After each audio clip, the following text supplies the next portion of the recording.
Hello students, welcome to chemistry class. हमारा chapter शुरू है, chapter number 14, that is basic principle in organic chemistry. ठीक है, उसमें इसके पहले हमने स्टडी किया था इलेक्ट्रोफाइल एंड न्यूक्लियोफाइल। इलेक्ट्रोफाइल जो होता है that carries the positive charge, and nucleophile जो है that carries the negative charge. That means electrophile it's a electron deficient species. ठीक है, वो क्या है, इलेक्ट्रॉन डिफिशिएंट स्पीसीज है। एंड न्यूक्लियोफाइल जो है वो इलेक्ट्रॉन रिच स्पीसीज है। ठीक है, इलेक्ट्रोफाइल न्यूक्लियोफाइल के ऊपर अटैक करता है और न्यूक्लियोफाइल इलेक्ट्रोफाइल के ऊपर अटैक करता है। ठीक है, अब देखो यहाँ पे वी नोटेड अर्लियर दैट, हमने इसके पहले नोट किया कि पोलर ऑर्गेनिक रिएक्शन जो होती है। ठीक है, अब पोलर ऑर्गेनिक रिएक्शन में वर्ड क्या है, ऑर्गेनिक मतलब दैट कंटेन कार्बन, पोलर मतलब that contain two poles, positive pole and negative pole. मतलब जिसमें पॉजिटिव नेगेटिव चार्जेस होते हैं उसमें स्पेशली कार्बन भी प्रेजेंट होता है। तो ऐसी पोलर ऑर्गेनिक जो रिएक्शन होती है उसमें न्यूक्लियोफिलिक सेंटर जो है in nucleophile attacks the electrophilic centre in the substrate. ठीक है, हमारे पास अगर हम न्यूक्लियोफिलिक रिएक्शन का स्टडी कर रहे हैं, ठीक है, तो न्यूक्लियोफिलिक रिएक्शन में क्या होता है कि जो न्यूक्लियोफाइल में जो न्यूक्लियोफिलिक सेंटर होता है, ठीक है, न्यूक्लियोफिलिक सेंटर इन न्यूक्लियोफिलिक सेंटर जो होता है न्यूक्लियोफाइल में वो अटैक करता है electrophilic centre in the substrate. मतलब अगर हमारे पास रिएजेंट आपका अगर न्यूक्लियोफाइल है तो वो क्या करेगा, न्यूक्लियोफाइल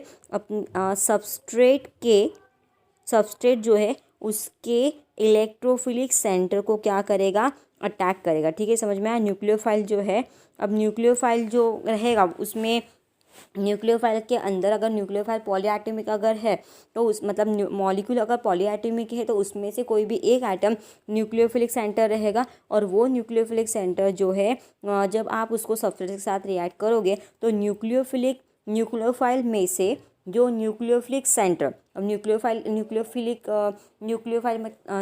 के अंदर का न्यूक्लियोफिलिक सेंटर मतलब क्या, कि अगर कोई पॉलीएटॉमिक मॉलिक्यूल है जिसमें एक से ज़्यादा नंबर ऑफ एटम है, एक एटम है, दो एटम है, तीन एटम से अगर वो मॉलिक्यूल बना है तो जितने भी एटम्स होते हैं उसमें से कोई भी एक एटम जो है वो न्यूक्लियोफाइल होता है और उसको बोलते हैं न्यूक्लियोफिलिक सेंटर। तो वो न्यूक्लियोफाइल के अंदर का न्यूक्लियोफिलिक सेंटर जो है वो जब सबस्ट्रेट के साथ रिएक्ट होता है तो सबस्ट्रेट के अंदर भी इलेक्ट्रोफिलिक सेंटर होता है। तो वो न्यूक्लियोफाइल का न्यूक्लियोफिलिक सेंटर सबस्ट्रेट के इलेक्ट्रोफिलिक सेंटर के ऊपर अटैक करता है।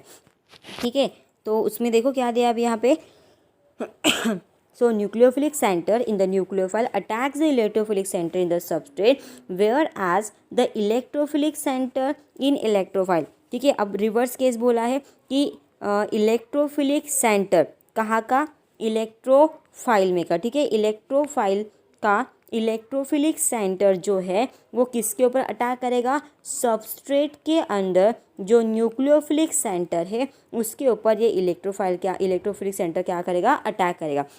मतलब इलेक्ट्रोफाइल के अंदर का इलेक्ट्रोफिलिक सेंटर जो है वो क्या करेगा, सबस्ट्रेट के न्यूक्लियोफिलिक सेंटर के ऊपर अटैक करेगा। तो एग्जैक्टली अपोजिट है, अगर न्यूक्लियोफिलिक अगर रिएजेंट है तो सबस्ट्रेट इलेक्ट्रोफाइल रहेगा, अगर इलेक्ट्रोफिलिक रिएजेंट है तो न्यूक्लियोफिलिक सबस्ट्रेट रहेगा। ठीक है, और मॉलिक्यूल में से कोई भी एक एटम सेंटर में रह सकता है, न्यूक्लियोफिलिक सेंटर या फिर इलेक्ट्रोफिलिक सेंटर। इवन सबस्ट्रेट में भी वैसा ही कि सबस्ट्रेट में अगर नंबर ऑफ एटम्स अगर तो उसमें से कोई भी एक एटम न्यूक्लियोफाइल या फिर इलेक्ट्रोफाइल का काम कर सकता है। It depends on the reaction, it depends on the reactant and reagent and substrate. ठीक है, मतलब ये है कि इलेक्ट्रोफाइल का अटैक न्यूक्लियोफाइल के ऊपर होता है, न्यूक्लियोफाइल का अटैक इलेक्ट्रोफाइल के ऊपर होता है। अगर आपका रिएजेंट अगर इलेक्ट्रोफिलिक सेंटर है तो सबस्ट्रेट के ऊपर सबस्ट्रेट पे न्यूक्लियोफिलिक सेंटर रहेगा। अगर आपका रिएजेंट न्यूक्लियोफिलिक सेंटर है तो वो सबस्ट्रेट रहेगा इलेक्ट्रोफिलिक सेंटर। तो एग्जैक्टली अपोजिट टर्म अटैक करेगी एक दूसरे के ऊपर। ठीक है, समझ में आया। एंड हाउ द इलेक्ट्रोफिलिक और nucleophilic centre generate in the neutral substrate. अब इसमें एक क्वेश्चन अराइज हुआ है कि अगर न्यूट्रल सबस्ट्रेट है जिसमें कोई भी पोलैरिटी नहीं है, पॉजिटिव पोल भी नहीं है, नेगेटिव पोल भी नहीं है, न्यूट्रल अगर है तो उस केस में इलेक्ट्रोफिलिक एंड न्यूक्लियोफिलिक सेंटर कैसे जनरेट होता है वो हमें देखना है। ठीक है, किस केस में, कि जो neutral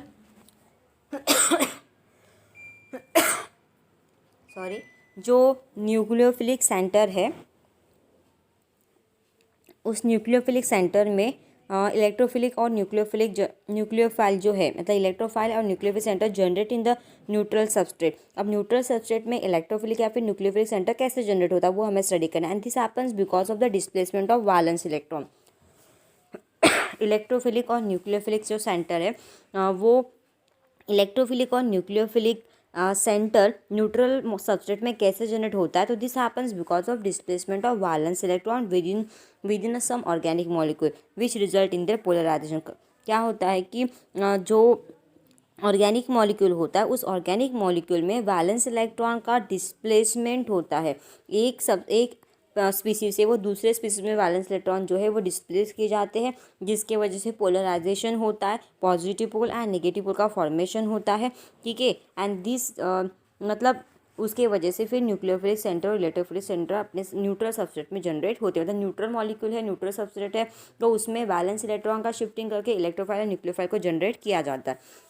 and the displacement of valence electron resulting in the polarization, ठीक है, वहाँ पे दिया है कि डिस्प्लेसमेंट जो होता है वैलेंस इलेक्ट्रॉन का resulting in the polarization of what, 1 second,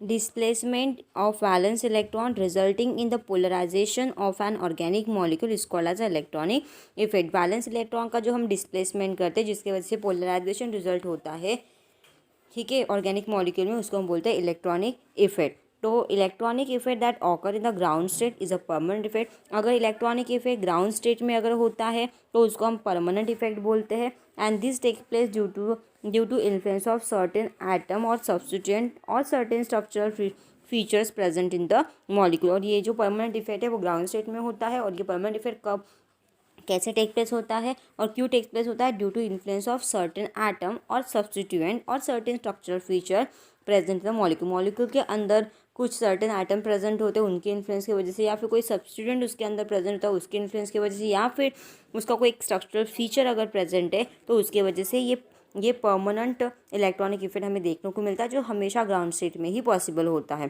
ठीक है। और जनरली ये जो इलेक्ट्रॉनिक इफेक्ट होता है वो कैसे होता है, वैलेंस इलेक्ट्रॉन जो दो मॉलिक्यूल के बीच में होते हैं उनका डिस्प्लेसमेंट होता है, उसकी वजह से पोलराइजेशन होता है, पॉजिटिव एंड नेगेटिव पोल का फॉर्मेशन होता है ऑर्गेनिक मॉलिक्यूल में, उसी को हम बोलते हैं इलेक्ट्रॉनिक इफेक्ट। और उसमें दो टाइप के इलेक्ट्रॉनिक इफेक्ट होते हैं, एक परमानेंट टाइप का होता है, दूसरा टेम्परेरी। तो परमानेंट इफेक्ट हमेशा ग्राउंड स्टेट में होता है due to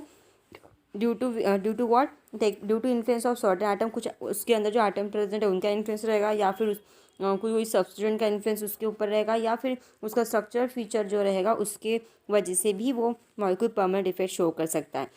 then inductive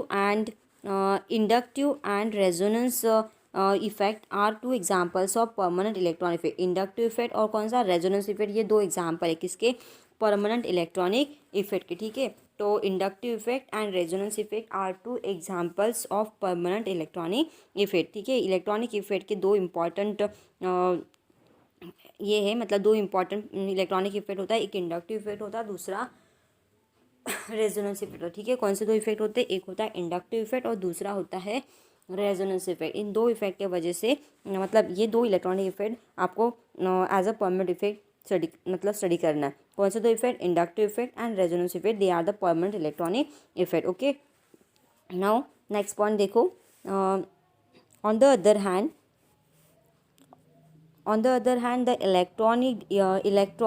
the electron displacement effect occurring in the substrate due to approach of attacking reagent is a temporary effect। अभी तक हमने परमानेंट इफेक्ट के बारे में देखा, अब हमें किसके बारे में देखना है, टेम्पररी इफेक्ट के बारे में। दूसरे साइड में हम ये बोल सकते हैं कि इलेक्ट्रॉन का जो डिस्प्लेसमेंट है, ठीक है, electron displacement effect occurring in a substrate due to approach of attacking reagent in temporary effect. Electron का डिस्प्लेसमेंट होता है, इलेक्ट्रॉन का डिस्प्लेसमेंट का इफेक्ट कब ऑकर होता है सबस्ट्रेट में, due to approach of the attack reagent. जब कोई एक पर्टिकुलर रीजन जब उसके ऊपर मतलब उस सबस्ट्रेट के तरफ जब कोई रिएजेंट अटैक करने के लिए अप्रोच करता है, ठीक है, तो उस टाइम पे इलेक्ट्रॉन का डिस्प्लेसमेंट, मैंने क्या कहा कि अगर सबस्ट्रेट के तरफ कोई रिएजेंट, ठीक है, कोई रिएजेंट अगर सबस्ट्रेट के तरफ अप्रोच करता है तो उस टाइम पे क्या होता है वहाँ पे अटैक करने के लिए, जब कोई रिएजेंट सबस्ट्रेट के ऊपर अटैक करता है तब वहाँ पे इलेक्ट्रॉन का डिस्प्लेसमेंट होता है, और उससे जो इफेक्ट होता है उसको बोलते हैं हम टेम्पररी इलेक्ट्रॉनिक इफेक्ट। उसको क्या बोलेंगे? टेम्पररी इलेक्ट्रॉनिक इफेक्ट बोलेंगे। समझ में आया? तो परमानेंट इफेक्ट ग्राउंड स्टेट में होता है। टेम्पररी इफेक्ट कब होता है? जब कोई रिएजेंट सबस्ट्रेट के तरफ अप्रोच करता है तब वहाँ पे इलेक्ट्रॉन जो है उसका डिस्प्लेसमेंट किया जाता है, जिसकी वजह से टेम्पररी इफेक्ट आपको देखने को मिलता है। ठीक है, and this type of electronic effect is called as a electromagnetic effect और पोलराइजिबिलिटी। ठीक है, तो ये टाइप का जो इफेक्ट होता है वो उसका एग्जांपल क्या है? Electromagnetic effect. इलेक्ट्रोमैग्नेटिक इफेक्ट जो है वो इलेक्ट्रॉनिक इफेक्ट है, उसको हम पोलराइजिबिलिटी भी बोलते हैं। And we consider various type of electronic effect in the following section. हम अभी अलग अलग वेरियस टाइप के इलेक्ट्रॉनिक इफेक्ट देखने वाले। उसमें से देखो पहला दिया है इंडक्टिव इफेक्ट।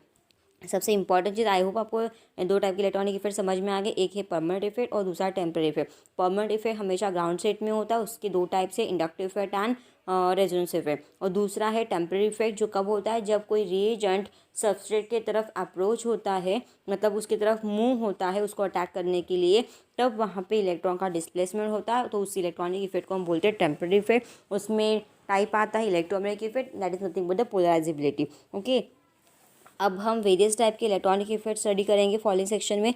तो सबसे पहले है इंडक्टिव इफेक्ट। तो कैन यू रिकॉल में कुछ क्वेश्चन दिया आपको कि how is the covalent bond form between the two atom. हमें ये दिया है कि दो आइटम के बीच में कोवैलेंट बॉन्ड कैसे बनता है। आपको पता है कि कोवैलेंट बॉन्ड दो सेम आइटम के बीच में भी बनता है, जैसे फॉर एग्जाम्पल दो हाइड्रोजन के बीच में बन सकता है, या फिर दो डिफरेंट आइटम के बीच में भी बन सकता है। ठीक है, अब दो आइटम सेम भी रह सकते हैं, दो आइटम डिफरेंट भी रह सकते हैं। अब ये यहाँ पे क्या होगा कि यहाँ पे क्या होगा कि हाइड्रोजन अपना एक इलेक्ट्रॉन लेके आएगा, दूसरा हाइड्रोजन अपना एक इलेक्ट्रॉन लेके आएगा, एंड उनके बीच में क्या होगा? शेयरिंग होगा, and there is a formation of covalent bond. वैसे ही क्या हो सकता है? वैसे ही ये जो हाइड्रोजन और Cl के बीच का बॉन्ड है वो भी वैसे बनेगा। हाइड्रोजन अपना एक इलेक्ट्रॉन लेके आएगा, क्लोरीन अपना एक इलेक्ट्रॉन लेके आएगा, और उनके बीच में भी क्या होगा? कोवैलेंट बॉन्ड का फॉर्मेशन होगा। तो इस टाइप के कोवैलेंट बॉन्ड फॉर्म हो सकते हैं between the same molecule and between the different molecule because of the sharing. ठीक है, मतलब ईच इलेक्ट्रॉन अपना एक इलेक्ट्रॉन शेयर करेगा, and because of sharing their is a formation of covalent bond. जो बॉन्ड इलेक्ट्रॉन के शेयरिंग की वजह से बनता है उसको हम कोवैलेंट बॉन्ड बोलते हैं। Then consider two covalently bonded atom. अब हमें दिया है कि हमारे पास दो कोवैलेंटली बॉन्डेड एटम है, जैसे उसमें एग्जांपल में दिया है। कौन से दो एग्जांपल? एक दिया है Q एंड दूसरा है R। उसमें ये कहा है कि R जो है वो बहुत ज़्यादा, मतलब कोवैलेंटली दो बॉन्डेड एटम है, और हमें कहा है कि R जो है मोर इलेक्ट्रोनिगेटिव। अगर ये R मोर इलेक्ट्रोनिगेटिव है तो ऑब्वियसली Q इलेक्ट्रोपॉजिटिव रहेगा। Will this atom share the electron पे इक्वली बिटवीन द। आपको क्वेश्चन पूछा है कि अगर एक ज़्यादा इलेक्ट्रोनिगेटिव एक ज़्यादा इलेक्ट्रोपॉजिटिव है तो क्या इलेक्ट्रॉन पेयर जो इनके बीच में है, ठीक है, क्योंकि Q का एक इलेक्ट्रॉन और R का एक इलेक्ट्रॉन, ऐसे दो इलेक्ट्रॉन उसके पास प्रेजेंट है, तो क्या उन इलेक्ट्रॉन का इक्वल शेयरिंग होगा? ठीक है, उसमें पूछा है कि क्या वो इलेक्ट्रॉन इक्वली शेयर होंगे दोनों के बीच में? नहीं, इट इज़ नॉट पॉसिबल, क्योंकि एक इलेक्ट्रोनिगेटिव और एक इलेक्ट्रोपॉजिटिव, तो ऑलवेज इलेक्ट्रॉन कहाँ पे मूव होते हैं? दोनों भी इलेक्ट्रॉन जो है वो कहाँ पे मूव होंगे? मोर इलेक्ट्रोनिगेटिव आइटम के तरफ मूव होंगे। ये दोनों ही अगर इसकी तरफ मूव होते हैं तो बिकॉज ऑफ दैट आपको यहाँ पे मिलेगा are negative species, that is anion, और दूसरा मिलेगा Q पॉजिटिव। बिकॉज आपको पता है कि जिसके पास इलेक्ट्रॉन पेयर पूरी मूव करती है उसके पास इलेक्ट्रॉन का नंबर बढ़ जाता है, तो वो इलेक्ट्रॉन रीच हो जाता है, तो उसको बोलते हैं अनायन। और जिसके पास से इलेक्ट्रॉन है, क्योंकि ये इलेक्ट्रॉन दोनों के थे बट ये पूरे के पूरे इलेक्ट्रॉन किसी एक की तरफ ही जा रहे, R की तरफ जा रहे, तो R के पास इलेक्ट्रॉन बढ़ेंगे तो इट कैरीज नेगेटिव, और Q के पास के इलेक्ट्रॉन कम हो जाएंगे तो इलेक्ट्रॉन डिफिशिएंट हो जाएगा, तो it always carries positive and it's called as a cation. Okay, जिसके पास इलेक्ट्रॉन ज़्यादा है वो अनायन, जिसके पास इलेक्ट्रॉन कम होते हैं वो cation, and that carries a positive charge. Cation carries positive and anion carries negative charge. Okay, तो आपको तो पता ही है। And represent the above polar covalent bond between Q and R using a fractional charges, और हमें उसको represent करना है as a fractional positive charge. अब यहाँ पे मैंने तो पॉजिटिव नेगेटिव आपको दिखाया, बट मैंने पार्शियल ये दिखा नहीं, तो हम पार्शियल दिखा देते हैं। ठीक है, तो हम इस तरीके से लिख सकते हैं। हम कैसे लिखेंगे इसको? Q R, ठीक है, ये मोर नेगेटिव है और ये मोर आपको वैसे भी पता है कि ये मोर नेगेटिव, तो इसके में बॉन्ड का शिफ्टिंग इस टाइप से होगा।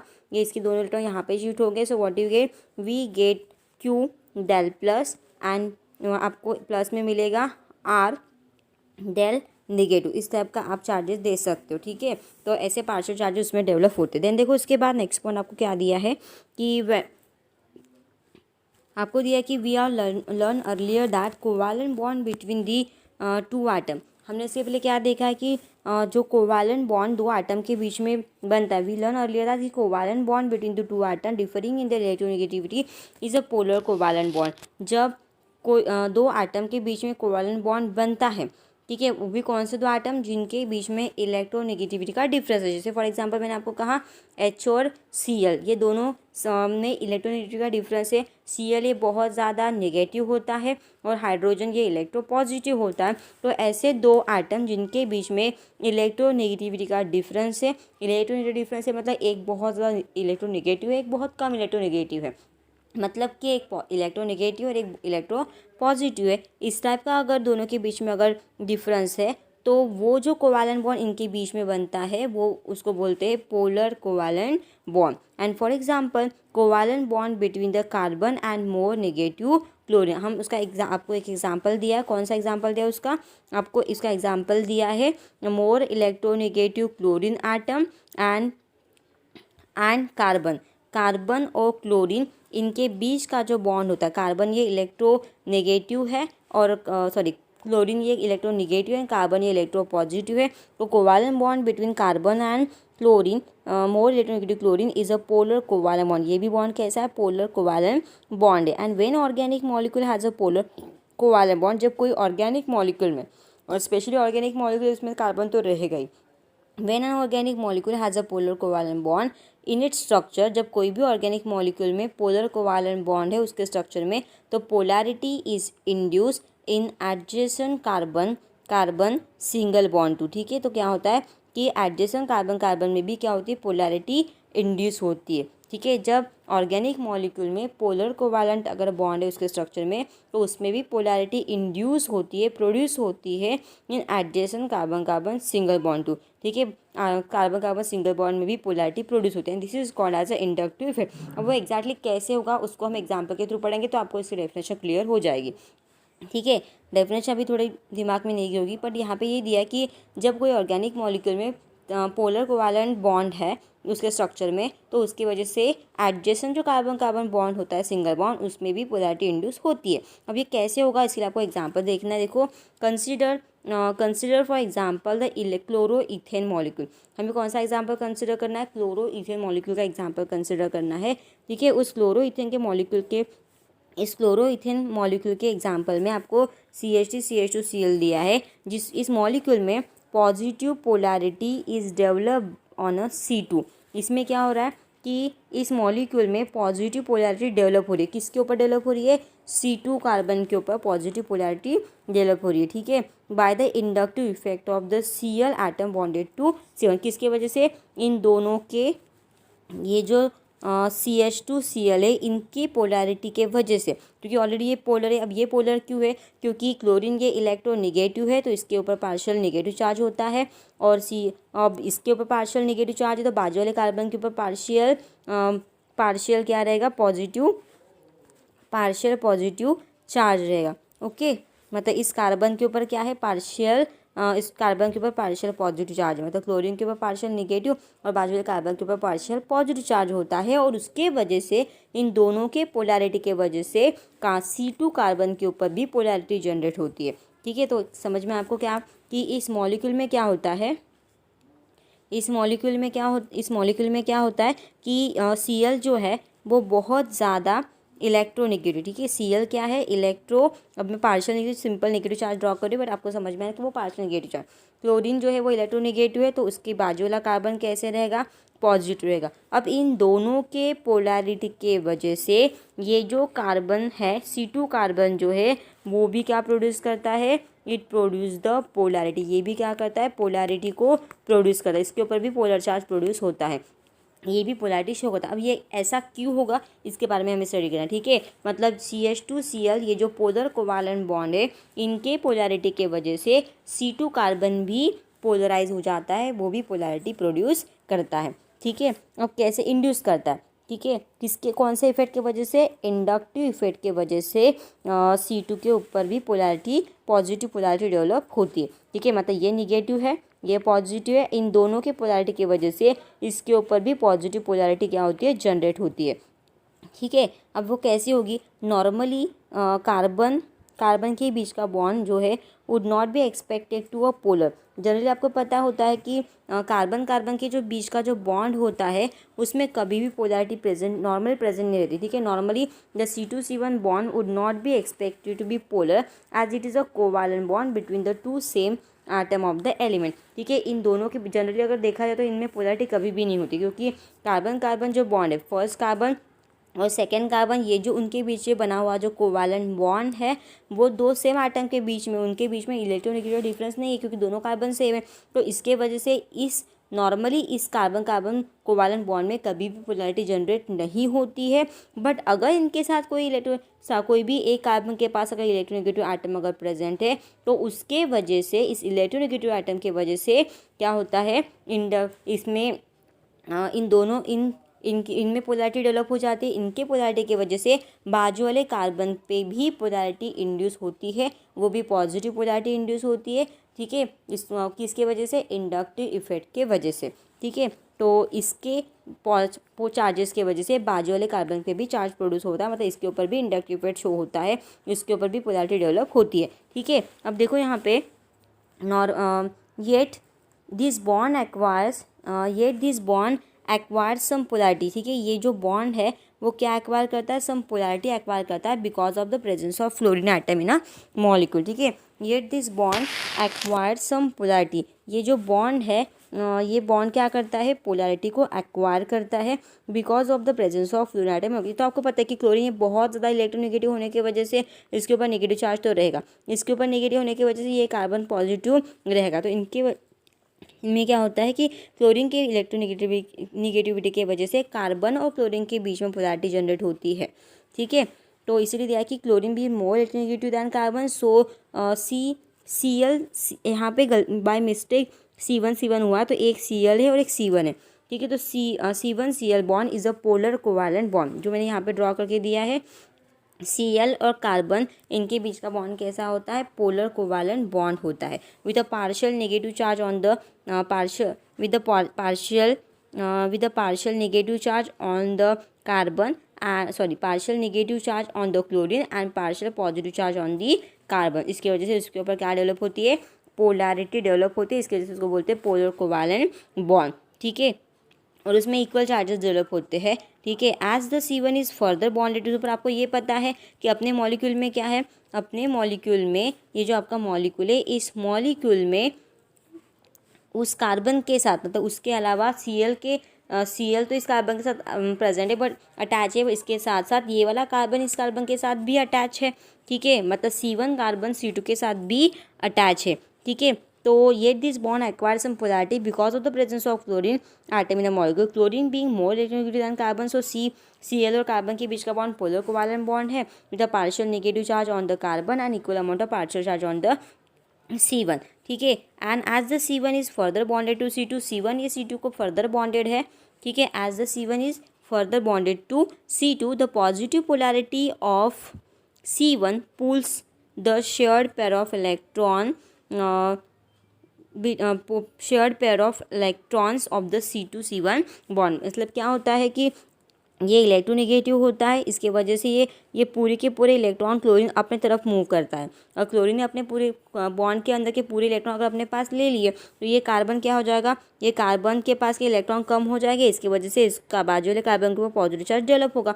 अब इस पॉजिटिव को अगर सेटिस्फाइड करना है तो उसको बाजू वाले बॉन्ड के इलेक्ट्रॉन्स लेने पड़ेंगे, तब जाके ये सेटिस्फाइड होगा। अगर ये इस बॉन्ड के इलेक्ट्रॉन अगर ये क्लोरीन ने ले लिए तो ऑब्वियसली इस कार्बन के ऊपर पॉजिटिव चार्ज लगेगा। मतलब क्या होगा कि अगर इसको सेटिस्फाइड करना है तो उसके बाजू वाले से लेना पड़ेगा, उसको सेटिस्फाइड करना है तो उसको बाजू वाले से, ऐसे करके करके क्या होगा कि चेन में बाजू वाले कार्बन के ऊपर प्लस चार्ज डेवलप हो जाएगा। मतलब एक सेटिस्फाइड करने के लिए अपने बाजू वाले से इलेक्ट्रॉन लिया जाएगा, बाजू वाले से इलेक्ट्रॉन लेने से क्या होगा, उसके पास के इलेक्ट्रॉन कम हो जाएंगे तो उसके पास पॉजिटिव, फिर उसको अगर स्टेबल होना तो वो बाजू वाले से लेगा तो उसके पास से पॉजिटिव चार्ज, फिर उसके बाजू से, ऐसा करते करते पॉजिटिव चार्ज जो है वो पूरे चेन में क्या होता है, बढ़ते जाता है। बट इसका जो इफेक्ट है वो जनरली 3 बॉन्ड तक रहता है, ज़्यादा रहता है, उसके बाद वो धीरे धीरे कम होकर निगलेक्ट मतलब पूरा मिनिमाइज भी होता है, मतलब अप टू 3 कार्बन वो इफेक्ट आपको अच्छे से दिखता है, एंड आफ्टर पूरा बहुत ही मिनिमाइज होते जाता है। ठीक है, देखो next point. So as a result partial positive charge produce on C1 is transfer to C2। मैंने अभी आपको बताया था कि अगर ऐसी चेन है, ठीक है, ये आपका, मैंने यहाँ पे 4 कार्बन होती है आपका, अगर ऐसा अटैचमेंट है तो आपको पता है कि आपका जो क्लोरीन है ये निगेटिव है, तो ये निगेटिव होने की वजह से ये पूरे के पूरे इलेक्ट्रॉन अपने तरफ मूव करता है, इसकी वजह से क्या होता है कि इसके ऊपर पॉजिटिव। इस कार्बन को अगर आपको सेटिस्फाइड करना है तो इस बॉन्ड के अंदर के इलेक्ट्रॉन इसके पास जाएंगे, तो इसके ऊपर पॉजिटिव। इसको अगर बैलेंस करना है तो ये इलेक्ट्रॉन यहाँ पे जाएंगे, तो इसकी वजह से यहाँ पे पॉजिटिव। अगर ऐसा है तो ये पूरी चेन क्या होगी, कंटिन्यू, और ये पॉजिटिव चार्ज जो है वो बढ़ते जाएगा, मतलब इसमें पूरा पॉजिटिव पोलैरिटी इंड्यूस होती जा रही है, हर एक कार्बन के ऊपर पॉजिटिव चार्ज प्रोड्यूस होते जा रहा है, इंड्यूस होते जा रहा है, इसके वजह से उसको बोलते हैं इंडक्टिव इफेक्ट। और ये 3 कार्बन तक तो बहुत ज़्यादा स्ट्रॉन्गर रहता है, उसके बाद वो मिनिमाइज होना स्टार्ट होता है। ठीक है, बहुत कम होते जाता है। ठीक है, मतलब इसका मतलब क्या हो रहा है वहाँ पे कि this result in the developing slide positive charges on C2। In the other word, मतलब इसका मतलब है कि C2 पे positive charge, slide positive charge होगा, उसके बाद वाले पे भी स्लाइड पॉजिटिव, उसके बाद वाले पे भी स्लाइड पॉजिटिव चार्ज, ऐसे करते करते उस जितनी भी बड़ी चेन रहेगी उस पर हर एक पे पॉजिटिव चार्ज जो है वो आपको डेवलप होते हुए मिलेगा। And in other word electron density get displace towards the chlorine atom along the CCl bond. इसका मतलब क्या है कि इलेक्ट्रॉन की डेंसिटी जो है वो किसी तरफ डिस्प्लेस हो रही है, इलेक्ट्रॉन की जो डेंसिटी है वो क्लोरीन के तरफ क्या होते दिख रही है, आपको डिस्प्लेस होते दिख रही है। ठीक है, तो इस इन अदर वर्ड आप ये बोल सकते हो कि इलेक्ट्रॉन डेंसिटी के displace towards the chlorine atom, chlorine atom not only along the CCl bond but also along the C1C2Cl bond due to the inductive. मतलब ये जो इलेक्ट्रॉन की डेंसिटी है वो C से लेकर, मतलब कार्बन से लेकर क्लोरीन तक ही नहीं, बट बाजू वाले कार्बन से भी क्लोरीन के पास जा रही है, उसके बाजू वाले कार्बन अगर है तो उसके पास से भी Cl के पास वो क्या होगी, वो इलेक्ट्रॉन डेंसिटी डिस्प्लेस होती जाएगी because of the inductive effect. और उसको हम कैसे रिप्रेजेंट करते हैं, उसको रिप्रेजेंट करने के लिए आपको दिया है यहाँ पे, उसको हम इस तरीके से रिप्रेजेंट करते हैं। मतलब हम क्या करते हैं, जो बॉन्ड है उनके बीच में क्या शो करते हैं, उस बॉन्ड के बीच में हम एरो शो करते हैं। जैसे आपको यहाँ पे दिया एरो क्यों शो किया है, ठीक है, वो इंडक्टिव इफेक्ट वहाँ पे शो हो रहा है। इंडक्टिव इफेक्ट शो करने के लिए, रिप्रेजेंट करने के लिए बॉन्ड के बीच में एरो दिया, और उसका मतलब ये है कि इलेक्ट्रॉन की डेंसिटी जो है वो डिस्प्लेस हो रहे इस डायरेक्शन में, वो भी किसके तरफ, क्लोरीन के तरफ। And the arrow headed put in the centre of the bond. हम एरो कहाँ पे पुट करते हैं, उस बॉन्ड के सेंटर में प्लेस करते हैं, जैसे यहाँ पे किया हुआ है।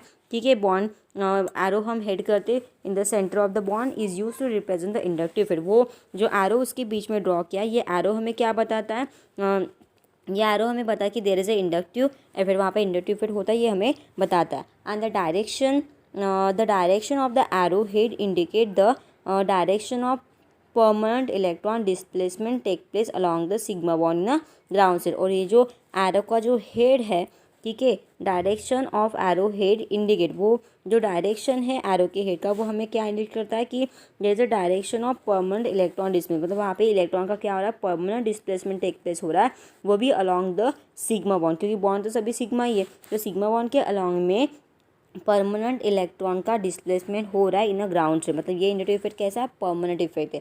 ठीक है, तो ये जो हमने बॉन्ड के बीच में जो एरो ड्रॉ किया है, तो उसका जो हेड है वो क्या इंडिकेट करता है, direction of permanent electron displacement take place along the sigma, मतलब along the sigma bond electron का परमानेंट डिस्प्लेसमेंट होता है, वो भी उसके ग्राउंड स्टेट में। So inductive effect of influencing group is transferred to a subsequent carbon atom along the chain of carbon carbon bond. जो inductive effect जो है इन्फ्लुएंसिंग ग्रुप का, जो ग्रुप उसको इन्फ्लुएंस करता है उस चार्ज को इंड्यूस करने के लिए, ठीक है, तो वो जो इंडक्टिव इफेक्ट है इन्फ्लुएंसिंग ग्रुप का is transfer to a subsequent carbon atom along the chain.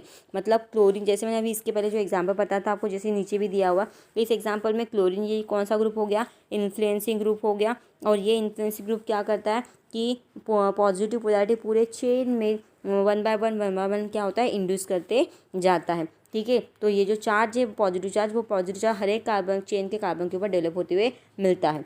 The inductive effect of an influencing group is transferred to a subsequent carbon atom along the chain. Carbon carbon के chain के along में ये inductive effect आपको धीरे धीरे influence होते दिखता है, ठीक है. As it decreases rapidly as a number of intervening carbon carbon increases and because negligible. और आपको ये होता है कि जितनी ज़्यादा कार्बन की चेन बढ़ जाएगी उतना उतना जो इन्फ्लुएंस है उस मतलब उस ग्रुप का इंडक्टिव इफेक्ट जो वहाँ पे हो रहा है वो धीरे धीरे निग्लिजिबल होते जाएगा और कम कम होते जाएगा, ठीक है. और बियॉन्ड द 3 बॉन्ड तो वो निग्लिजिबल होता है. पहले बॉन्ड में अच्छा दिखेगा, दूसरे बॉन्ड में, तीसरे बॉन्ड में, उसके बाद अगर बॉन्ड आते हैं कार्बन कार्बन तो वो निग्लिजिबल इफेक्ट शो करेगा. And this effect is shown represent as उसको इस तरीके से आप रिप्रेजेंट कर सकते हो. जैसे हमारे पास कितने कार्बन है 1 2 3 4 और Cl, तो ये पार्शियल नेगेटिव है तो इसके बाद सभी पार्शियल पॉजिटिव, ठीक है. और वहाँ पे दिया है कि del+3 जो है वो उसकी पोलैरिटी सबसे कम है, सबसे ज़्यादा है डेल फर्स्ट कार्बन del1 जहाँ पे लिखा है उसकी पोलैरिटी सबसे ज़्यादा है. जैसे हम आगे जाएंगे वैसे वैसे वो इंडक्टिव इफेक्ट निग्लिजिबल होते हुए दिखेगा एंड ऑलमोस्ट थर्ड कार्बन तक वो अच्छे से दिखता है. उसके बाद वो धीरे धीरे कम होता है इंडक्टिव इफेक्ट, ओके. देन उसके बाद देखो the direction of the inductive effect of a bonded group depend upon whether the electron density of the bond is withdrawn from the bonded carbon or donated by the bonded carbon atom. According to this ability, group substituents are classified as either electron withdrawing group and electron donating group. इसमें दिया है कि जो direction होता है किसका, direction of inductive effect, direction of the inductive effect of a bonded group depend upon, मतलब ये जो हम डायरेक्शन यहाँ पे शो करते हैं इंडक्टिव इफेक्ट की वो किसके ऊपर डिपेंड करती है, whether the electron density of bond is withdrawn from the bonded carbon और donated by the bonded carbon. मतलब इलेक्ट्रॉन की डेंसिटी जो है वो बॉन्डेड कार्बन उसको डोनेट करता है इलेक्ट्रॉन डेंसिटी, या फिर वो खुद उससे विड्रॉ कर लेता है. तो इसके ऊपर डिपेंड करता है कि वो इंडक्टिव इफेक्ट कौन से टाइप का रहेगा. मतलब ये कि कार्बन जो बॉन्ड ड्रॉ करते हैं कार्बन कार्बन के बीच के जो हम बॉन्ड ड्रॉ करते हैं CCl, तो ये जो यहाँ पे जो एक्स ग्रुप है, सपोज ये एक्स यहाँ पे अटैच है जो इसमें इलेक्ट्रॉन का डिफरेंस है, तो ये जो एक्स ग्रुप है वो इस इलेक्ट्रॉन डेंसिटी को अपने तरफ लेता है. मतलब ये जो इलेक्ट्रॉन की डेंसिटी है वो कार्बन से उस ग्रुप के तरफ विड्रॉ मतलब ली जाती है, मतलब इलेक्ट्रॉन जो है वो विड्रॉ किए जाते हैं या फिर उसको ट्रांसफ़र किया जाता है, उसके ऊपर डिपेंड करता है, ठीक है. इंडक्टिव इफेक्ट मतलब वो जो इलेक्ट्रॉन है उस बॉन्ड के अंदर के वो इलेक्ट्रॉन जो है वो डोनेट किए जाते हैं दूसरे एटम को. जैसे एक्स एटम यहाँ पे मैंने अटैच किया तो ये जो इलेक्ट्रॉन्स के अंदर के वो इसको डोनेट किए जाते हैं, ठीक है. या फिर ये कार्बन उससे विड्रॉ कर लेता है, उसके ऊपर डिपेंड करता है, ठीक है. उसके वजह से उसके हिसाब से हम डायरेक्शन को शो करते हैं. अगर वो विड्रॉ करेगा तो डायरेक्शन चेंज रहेगा, ठीक है. डोनेट करेगा तो डायरेक्शन, ठीक है. कौन, ये जो कार्बन अटैच है यहाँ पे, तो इसमें से ये कार्बन जो है वो कार्बन इस जो ग्रुप वहाँ पे अटैच है उससे इलेक्ट्रॉन विड्रॉ करता है या फिर वो कार्बन इलेक्ट्रॉन को डोनेट करता है. इसके एबिलिटी के ऊपर डिपेंड करता है. और इसके अकॉर्डिंग उस एबिलिटी के अकॉर्डिंग उसके दो टाइप है, एक इलेक्ट्रॉन विड्रॉविंग इंडक्टिव इफेक्ट और दूसरा इलेक्ट्रॉन डोनेटिंग या फिर इलेक्ट्रॉन रिलीजिंग इंडक्टिव इफेक्ट, ठीक है. विथ रिस्पेक्ट टू हाइड्रोजन यहाँ पे दिया कि the direction of inductive effect of a bonded group जो है उसका जो इंडक्टिव इफेक्ट का जो डायरेक्शन है वो डिपेंड करता है upon weather the electron density whether the